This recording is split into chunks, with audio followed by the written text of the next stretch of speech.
കുടിയേറ്റ കർഷകരുടെ സംരക്ഷകയായ നാഗപ്പുഴയമ്മ AD 900 സ്ഥാപിതമാണെന്ന് കേട്ടപ്പോൾ ഒന്ന് വരണമെന്ന് മനസ്സിൽ വിചാരിച്ചായിരുന്നു. ചരിത്രം, നമ്മുടെ പൂർവികർ എല്ലാം നമുക്ക് കാണാമറയത്തെ സത്യങ്ങളാണല്ലോ.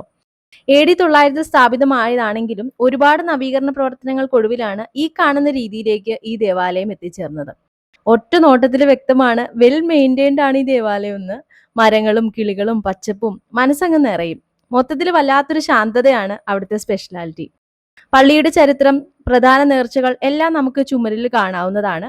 കർഷകരുടെ ദേവാലയം ആയതുകൊണ്ടാവണം കാഴ്ചവസ്തുക്കൾ വിളകൾ തന്നെയാണ്. കർഷകർ അവരുടെ ആദ്യ വിളവെടുപ്പിന്റെ നന്ദി സൂചകമായി ആദ്യ വിളവെടുപ്പിന്റെ ഒരു ഭാഗം അവിടെ സമർപ്പിക്കുന്നു. ഈ വഴി ഒന്ന് പാസ് ചെയ്യുന്നുണ്ടെങ്കിൽ മറക്കാതെ ഇവിടെ വിസിറ്റ് ചെയ്യണം.